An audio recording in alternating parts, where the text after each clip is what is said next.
বিশাল সাইজের রূপচাঁদার সাথে শুকনা মরিচ, এই মরিচ দিয়ে এমন মাখায় মাখায় ভর্তার সাথে যদি বিখ্যাত এই লইট্টা শুটকি পান তাহলে কেমন খাওয়ানটা খাইবেন কক্সবাজার গিয়া। আসসালামু আলাইকুম। কক্সবাজার এসে সমুদ্রের মধ্যে ঝাঁপ দিয়ে তারপরে ঝিনুকের ভিতরে ঢুকতে হবে এই বিষয়টা আর চিন্তা করতে হবে না। কক্সবাজারে আপনি এসে এরকম ঝিনুকে ঢুকতে পারবেন অনায়াসেই। এই ঝিনুক আপনার জন্য অনেক কিছু রেডি করে রেখেছে। সাগরতলের ঝিনুকের ভিতরে মানুষজন একটা মুক্ত পায়, কিন্তু এই ঝিনুকের ভিতরে বাংলা, ইন্ডিয়ান, থাই, চাইনিজ সবকিছুই পায়। কক্সবাজার থেকে 7 কিলোমিটার আগে আর কলাতলি থেকে মাত্র 3 কিলোমিটার আগে হচ্ছে এই ঝিনুকের জায়গা। এই ঝিনুকের ভিতরেই আজকে আমাদের আলোচনা হবে।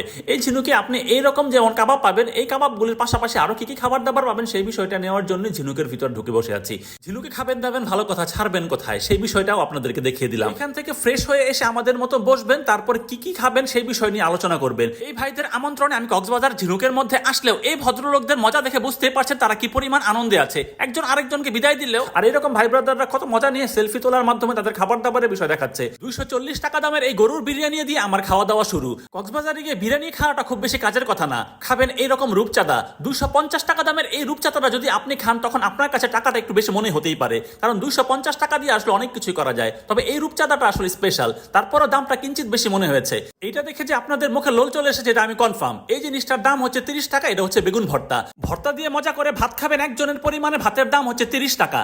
আর ঝিনুকের এই 80 টাকা দামের চিংড়ি মাছের শুটকি ভর্তাটা হচ্ছে সবচেয়ে স্পেশাল, যেটা আপনি খেলে সারা জীবন মনে রাখতে হবে। 120 টাকা দামের এই লইট্টার ফ্রাইটা তো চিটাগাঙে বা কক্সবাজারে সবচেয়ে বেশি বিখ্যাত। কক্সবাজারে গিয়ে যেমন সমুদ্রের পানিতে চুপাচুপি করে না এরকম মানুষের সংখ্যা কম, তেমনি এরকম লইট্টা খায় না এরকম মানুষের সংখ্যাও কম। আলু ভর্তার দাম হচ্ছে 30 টাকা। এরপরে এইরকম যে ডালটা খাবেন এটার দাম হচ্ছে 30 টাকা। এরকম ডাল আলু ভর্তা দিয়ে আপনাদের খাওয়া দাওয়া হবে, বিষয়টা এরকম না। ঝিনুক ফুড পার্কে আপনার সাধ্যের মধ্যে সব ধরনের খাবার ব্যবস্থায় তারা রেখেছে। বাংলা থেকে শুরু করে চাইনিজ, থাই, ইন্ডিয়ান সব খাবারই তারা রেখেছে। আমি আমার বউকে খুব যত্ন করে খাবার তুলে দিচ্ছি। কক্সবাজারে গিয়েও যদি কেউ বিরিয়ানি, চাইনিজ খেতে চায় তাহলে আসলে তার কক্সবাজার যাওয়া খুব একটা প্রয়োজন নাই, কারণ এটা আপনার শহরেই পাওয়া যায়। এই ধরনের স্পেশাল খাবার দাবার যদিও আমাদের শহরেও পাওয়া যায়, তারপরেও কক্সবাজারের খাবার কক্সবাজারে যে খাওয়ার মধ্যে একটা স্পেশাল মজা আছে। এই মজাটা আরো বেশি বেড়ে যাবে এইরকম জামাই টাইপের আদর পাওয়ার মাধ্যমে। এই জামাইয়ের বিষয়টাই আপনাদেরকে আরো বেশি ক্লিয়ার করে দেই। আমরা কিন্তু আজকে আছি কক্সবাজারে। কক্সবাজার বলতে হচ্ছে কক্সবাজার নতুন যে রেলওয়ে স্টেশনটা হয়েছে ওইটা থেকে একটু সামনেই হচ্ছে এই ঝিনুক রেস্টুরেন্ট। এটার বয়স কিন্তু বেশি না, মাত্র 2 মাস। এটা ফেব্রুয়ারি 9 তারিখে ওপেন হয়েছে। আজকে আমরা আসছি এটা পুরো বাংলা খাবার নিয়ে আলোচনা করার জন্য। বাংলা খাবার বলতে এখানে আপনারা মোটামুটি যত ধরনের কক্সবাজার আসলে যে ধরনের চিটাগাং এর ঐতিহ্যবাহী যে খাবার দাবার গুলি আছে এই সমস্ত খাবার দাবার এখানে থাকে। এছাড়া বিরিয়ানি টিরিয়ানি হাবিজাবি এগুলো তো আছে। কাবাব কাবাব নানান ধরনের কাবাবও দেখলাম, বাট এটা স্পেশালিটি একটা ইস্যু আছে। আমরা চিটাগাঙে আসলেই একটা লইট্টা শুটকির কথা সবসময় বলি।